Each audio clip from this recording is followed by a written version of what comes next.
En réaction au communiqué gouvernemental du 19 juin 2025 sur les conditions d'organisation des manifestations publiques, plusieurs organisations de la société civile montent au créneau. Dans une déclaration vigoureuse, elles rappellent le droit fondamental à la résistance face à l'oppression, dénoncent le coup d'État constitutionnel du 3 mai et appellent les forces de sécurité à protéger les citoyens mobilisés dans les rues au nom de la légitimité populaire et des principes universels des droits de l'homme.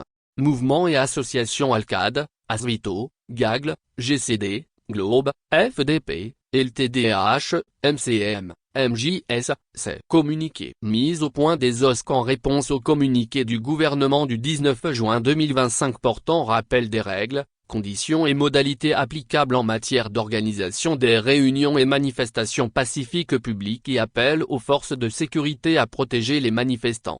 1. Dans un État, il existe un contrat dans lequel les citoyens abandonnent, au profit de la collectivité, la plupart de leurs droits antérieurs, à l'exclusion cependant de ceux leur appartenant naturellement, qui sont inaliénables, et parmi lesquels figure le droit de se défendre en résistant à l'oppression. Aristote n'énonçait-il pas dans sa théorie générale de la politique que quand les hommes qui gouvernent sont insolents et avides, on se soulève contre eux et contre la Constitution qui leur donne de si injustes privilèges, et la scolastique a démontré l'existence d'une règle de droit immuable qui dispense les gouvernés de leur devoir de soumission et autorise leur révolte contre les gouvernants despotiques. Jean-Jacques Rousseau, dans son Contrat social, préconise la dissolution de l'État et l'abolition des privilèges, lorsque le prince abuse du pouvoir, de sorte qu'à l'instant que le gouvernement usurpe la souveraineté, le pacte social est rompu, et tous les simples citoyens, rentrés de droit dans leur liberté naturelle, sont forcés,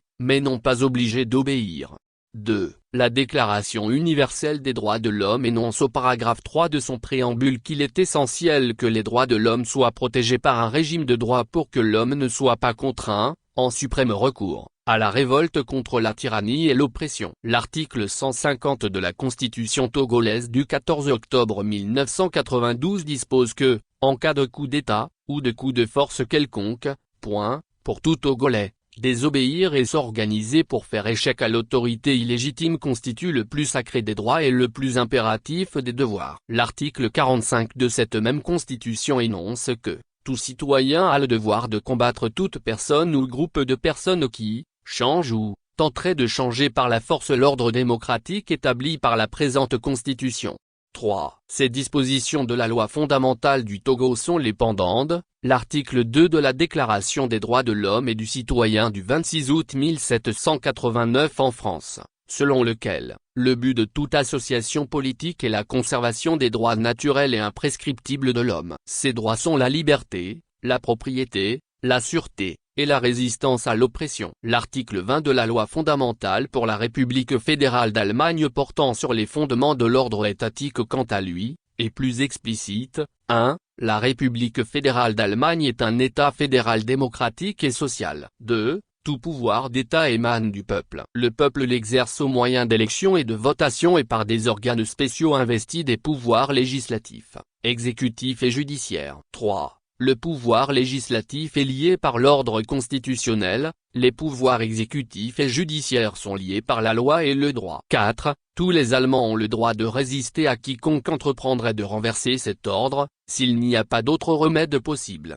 4. La résistance à l'oppression et la désobéissance civile qui en est le corollaire immédiat, sont un refus assumé et public de se soumettre à une loi, un règlement, une organisation ou un pouvoir jugé inique par ceux qui le contestent, tout en faisant de ce refus une arme de combat pacifique via des modes d'action illégaux. Ce sont des principes de droit naturel qui préexistent à l'État. 4. Il en découle que les autorités gouvernementales actuelles au Togo, issues du coup d'État constitutionnel du 3 mai 2025, se sont rendues complices et coupables du crime imprescriptible de renversement du régime constitutionnel. À cet effet, elles n'ont ni la légalité ni la légitimité requises pour recevoir une déclaration préalable en vue d'une manifestation. 5. Il n'est pas inutile de rappeler que le gouvernement togolais est responsable du grand désordre juridique qui prévaut dans le pays en ce moment. Après la modification inique et unilatérale de la loi sur les libertés de manifestation et de réunion pacifique en 2019, Les rapporteurs spéciaux de l'ONU ont fait des observations sur le caractère liberticide des amendements et demandé une relecture objective. Mais le gouvernement, restant dans logique de prédation des libertés, avait rejeté toutes ces observations et gardé la mouture répressive. Il a récidivé en 2024 avec le changement de la Constitution sans respecter les principes universels. 6. En conséquence, le communiqué du gouvernement en date du 19 juin 2023 étant non avenu, les organisations de la société civile signataires invitent les forces de sécurité et de maintien d'ordre à développer une fibre patriotique et à veiller à l'encadrement et à la protection des manifestants. 7. Les organisations de la société civile signataires attirent rigoureusement l'attention des forces de défense et de sécurité les dispositions pertinentes de l'article 21 de la Constitution du 14 octobre 1992 suivant lesquelles la personne humaine est sacrée et inviolable. Nul ne peut être soumis à la torture ou à d'autres formes de traitement cruel, inhumain ou dégradant. Nul ne peut se soustraire à la peine encourue du fait de ces violations en invoquant l'ordre d'un supérieur ou d'une autorité publique. Tout individu, tout agent de l'État coupable de tels actes, soit de sa propre initiative, soit sur instruction, sera puni conformément à la loi. Tout individu, tout agent de l'État est délié du devoir d'obéissance lorsque l'ordre reçu constitue une atteinte grave et manifeste au respect des droits de l'homme et des libertés publiques. 8. Les organisations de la société civile signataires travaillent d'ores et déjà avec le collectif des avocats pour la démocratie, l'état de droit et les droits de l'homme pour que tous actes de violation, de violence et de répression ne restent pas impunis. Le mai, le 24 juin 2025 pour les organisations de la société civile. La cellule de communication. Mots-clés. OSC. Article précédent. Togo / crise sociopolitique, l'opposition appelle Faure Gnassingbé à passer là.